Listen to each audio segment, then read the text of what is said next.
for dinner. We will show you what's the staple dish on my family's Chinese New Year dinner table, which is Sichuanese sausage and pork belly. After the sausage is stuffed and ready to be dried, typically it should be hanging outside with wind, but not a large amount of humidity so that it can air dry. And the process takes anywhere between 2 weeks to a month. I do not have a balcony, and I'm very worried that even if I hang it outside, it's gonna be eaten by bird, it's gonna be eaten by raccoon. That's just not practical. So I'm gonna show everyone a cheating tip where we can dry the sausage and pork belly within a day.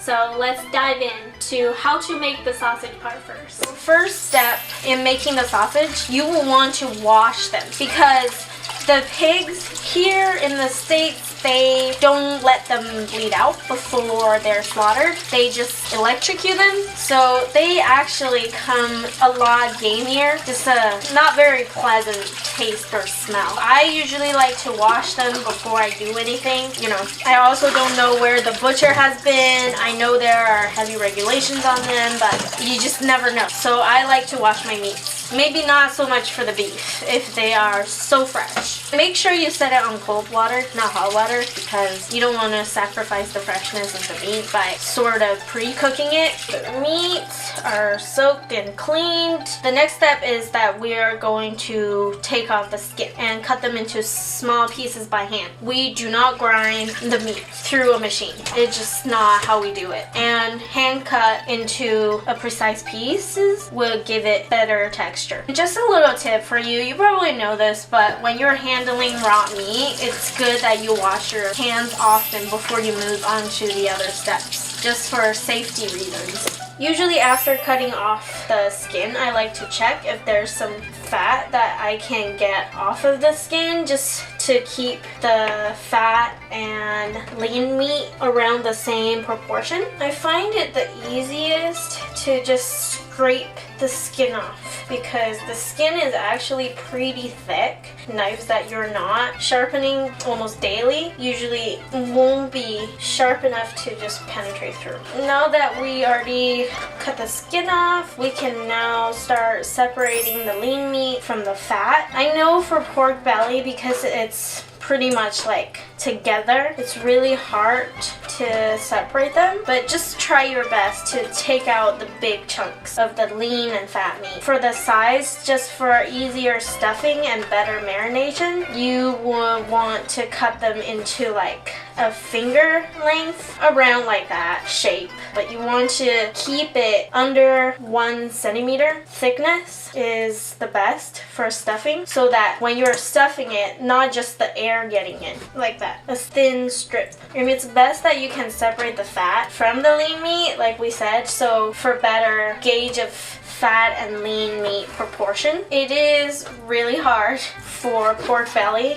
so just do your best. So make sure that you're cutting in line with how the meat grains are going. That's gonna make it so much easier when you're slicing them into thin strips. And you just cut them into about finger length, but kind of 1/6 of an inch thickness. It's more so like under 1 centimeter thickness. I don't know how much that converted to as in like feet or inches. And front leg meat is so much easier to kind of cut the fat off of the lean meat. It's just so much easier. It's very defined compared to pork belly, I mean. Just slicing up all these pork took me almost 2 hours. It's a lot of meat, but you know, it's gonna be worth it. I am going to heat up some of the spice and then start mixing in the seasoning now. You can see where it has 70% is around lean meat and then 30% of it would be fat. I actually used a little bit less of the pork belly in proportion to the pork shoulder, just because each piece of the meat you kind of have to gauge it yourself because they're not created equal. Every pig has its own body fat index.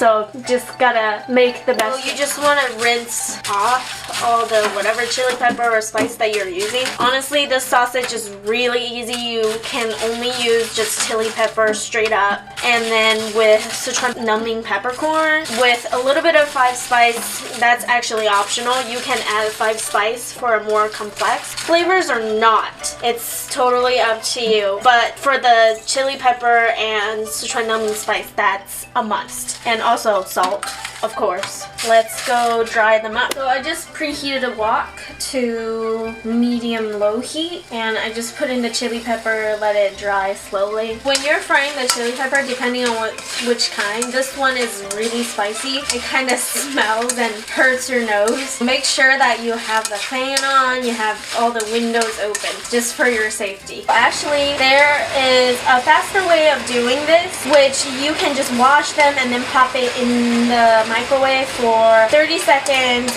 or a minute interval to try to gauge the dryness. If it's crispy and really brittle, that means that it's ready and you can ground them up right away. But I don't like doing that because you have to be super careful and do it in small increments to try to gauge what's the best, like how done they are. And sometimes, you know, you can avoid burning some of them because the microwave doesn't heat evenly throughout. So that's my problem, and I don't like waste, so I always like just dry frying them like this on low heat. That usually give me the best result with very, very little waste. I just added the Sichuan peppercorn and a little bit of salt.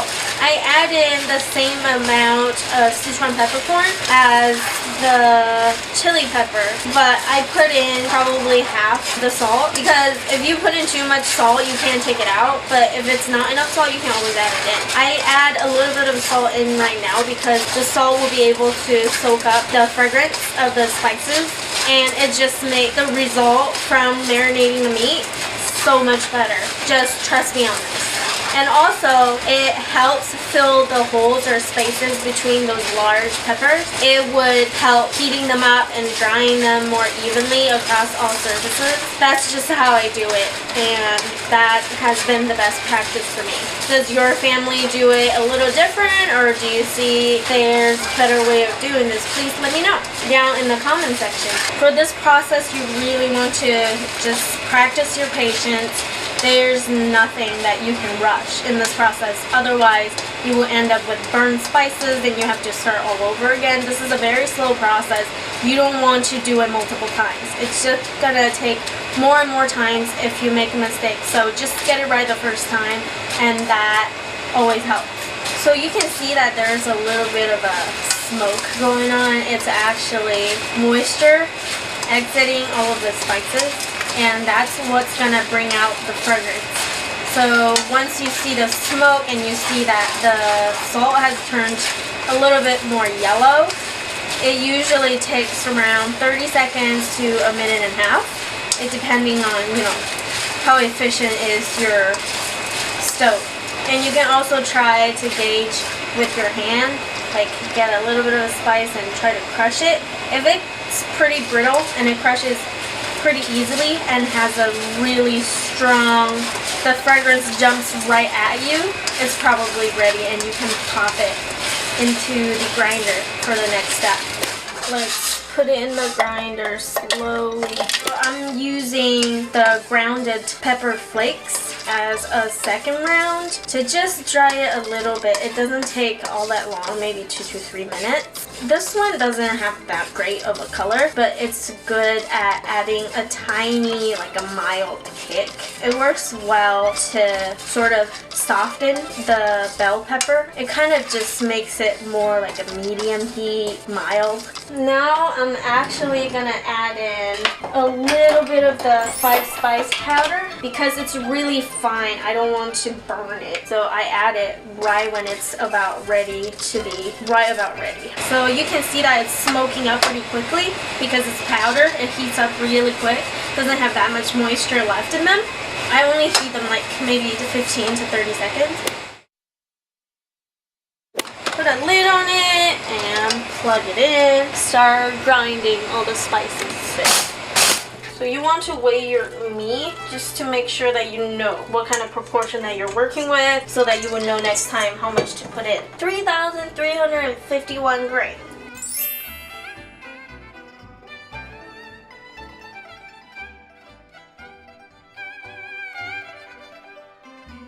I'm gonna wash off my hands and put in some paprika to add some color. This freaking pepper is not doing the job. After washing my hands, I'm gonna just add in, it's about 14-gram paprika just to add the color.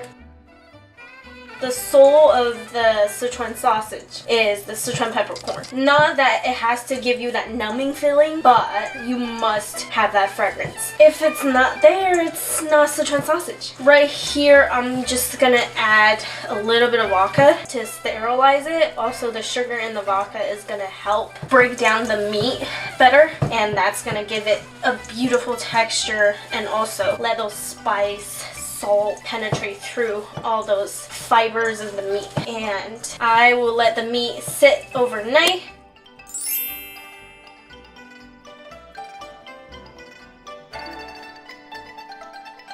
You will probably need a tube like this. You can get it on Amazon. I can put a link down below for you guys. The first step trying to get this onto the tube is kind of annoying, but once you get it on there, it's pretty easy from there. Right before you start stuffing the casing, you will want to tie a knot on the bottom. And now we can start stuffing. And you will probably want to use a wooden spoon like this to push the meat through.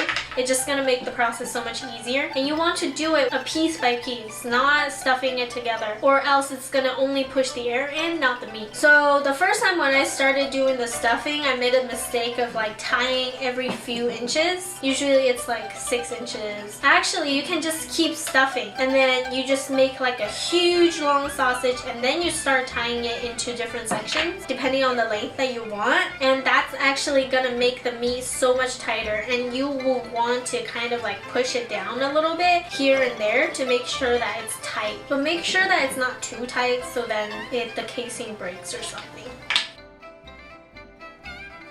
So first of all, we want to sanitize the needle before poking out the air pockets. So you just want to prick wherever you see an air pocket. You don't have to obsess over it, but some of the places to look at first of all is the two ends, because usually the meat there is not all that in shape. So usually there are air pockets, and then also here where it has kind of like a curve, there usually has some air pockets. But other than that, I think we're good. Okay, so let's pop it in the freezer overnight, and tomorrow we'll put it in the oven. Let's preheat the oven to 200 Fahrenheit. This is kind of like the process you will use to make beef jerky, which is put it at low heat and slowly dry it out. This is relatively slow, takes 2 to 4 hours to dry, but it is much faster than you are air drying it for like 2 weeks to up to a month. So now the oven has hit 200 Fahrenheit, so now we can pop it in the oven. For how much I've made today, I'm gonna set it to 2 hours to dry, and we're gonna check on it once it's 2 hours. When it's dry, it's supposed to be dry on the top, and also it should be kind of hard. Now they're ready. You can either freeze it and eat it for the next 2 months, or you can just steam it and then eat it right away. And I highly recommend steaming instead of boiling, because boiling is going to take away a lot of the flavor. But if you have already boiled it, you can always just pop it in the microwave for 30 seconds and it's going to be good as steamed. Thanks for watching, and please give us a thumbs up if you like our video, and we'll see you next time. Happy Chinese New Year!